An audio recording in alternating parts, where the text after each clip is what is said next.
नमस्कार. अच्छा, जरा विचार करा. तुमच्या व्यवसायाचे सगळे आर्थिक व्यवहार, सगळं हिशोब पुस्तक आणि रिपोर्टिंग फक्त एका क्लिकवर. कसं वाटेल? अशक्य वाटतंय नाही का? पण आज आपण हेच पाहणार आहोत की ही सगळी किचकट आर्थिक प्रक्रिया एका सुटसुटीत ऑटोमेटेड सिस्टममध्ये कशी बदलायची. चला तर मग सुरुवात करूया. सुरुवातच करूया एका महत्त्वाच्या प्रश्नानं. तुमच्या व्यवसायाचा जो आर्थिक डेटा आहे तो निर्णय घेण्यासाठी एक मोठी ताकद आहे की रोजच्या कामाचा ताण वाढवणारं एक ओझं? प्रत्येक व्यवसाय मालकाने, प्रत्येक अकाउंट्स हेडने हा विचार करायलाच हवा.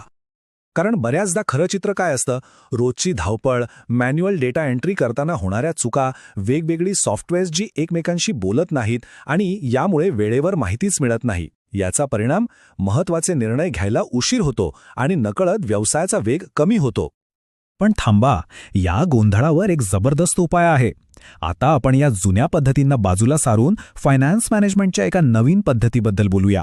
एक अशी पद्धत जी तुमच्या व्यवसायाला एका मजबूत कंट्रोल टॉवरसारखं नियंत्रण देईल. आणि यालाच आपण म्हणतो फायनान्शियल कमांड सेंटर.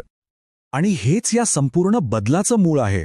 ही सिस्टम म्हणजे फक्त नोंदी ठेवणारी वही किंवा लेजर नाहीये. नाही, हे एक असं कमांड सेंटर आहे जिथून व्यवसायाच्या सगळ्या आर्थिक नाड्यांवर नियंत्रण ठेवता येतं. आणि याचा एकच उद्देश आहे, मॅन्युअल कामाला ऑटोमेशननं पूर्णपणे काढून टाकणं. आता वाटेल की हे सगळं उभं करणं खूप अवघड असेल, पण नाही, हे आश्चर्यकारकपणे सोपं आहे. तुम्हाला एक तयार चार्ट ऑफ अकाउंट्स मिळतो जो गरजेनुसार बदलता येतो. जिथे काम थांबवलं होतं तिथूनच ओपनिंग बॅलन्स इम्पोर्ट करून पुढे सुरुवात करता येते.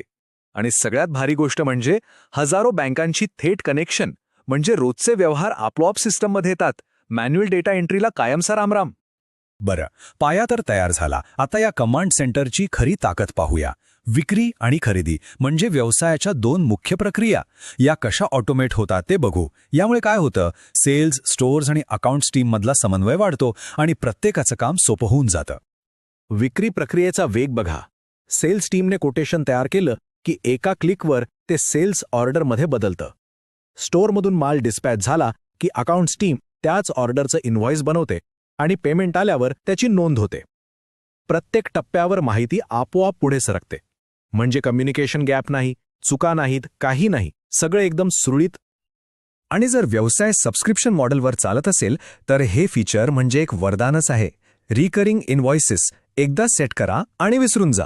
सिस्टीम दर महिन्याला बरोबर वेळेवर इनव्हॉइस तयार करून पाठवत राहील. याचा अर्थ तुमची टीम नवीन ग्राहक मिळवण्यावर लक्ष देऊ शकते, जुन्या पेमेंटसाठी फोन करण्यावर नाही.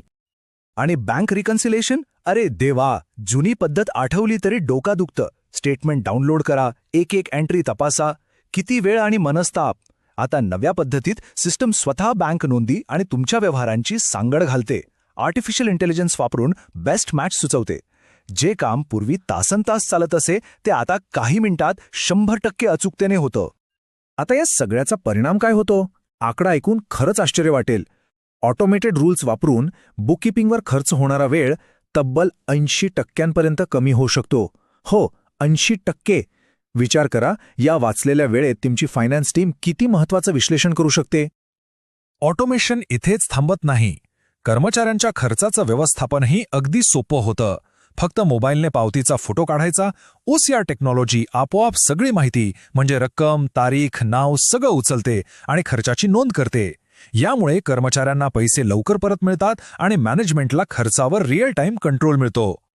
ठीक आहे, आत्तापर्यंत आपण पाहिलं की रोजची कामं कशी सोपी आणि वेगवान होतात. पण या ऑटोमेशनचा खरा उद्देश फक्त वेळ वाचवणं नाही आहे. तो आहे अचूक आणि ताजी माहिती पुरवणं, ज्याच्या आधारावर व्यवसायासाठी योग्य आणि धोरणात्मक निर्णय घेता येतील. डेटावरून थेट निर्णयापर्यंतचा प्रवास. आता महिन्याच्या शेवटची वाट बघायची गरज नाही.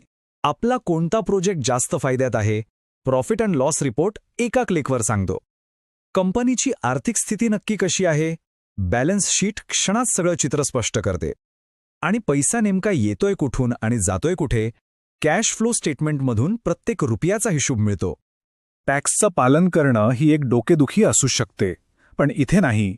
कारण ही सुविधा सिस्टीममध्ये बाहेरून जोडलेली नाहीये, ती त्याच्या रचनेचाच एक भाग आहे. प्रत्येक व्यवहारावर योग्य GST किंवा वॅट आपोआप लावला जातो. याचा परिणाम, ऑडिटची कधीही भीती वाटत नाही. आपण नेहमी तयार असतो.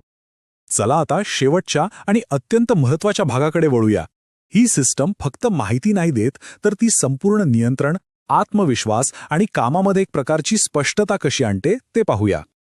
ऑडिट ट्रेल म्हणजे काय? सोप्या भाषेत सांगायचं तर तुमच्या आर्थिक प्रणालीचा ब्लॅक बॉक्स. सिस्टममध्ये कोणी, काय आणि केव्हा बदल केला याची प्रत्येक नोंद इथे ठेवली जाते. आणि ही नोंद कोणीही बदलू शकत नाही.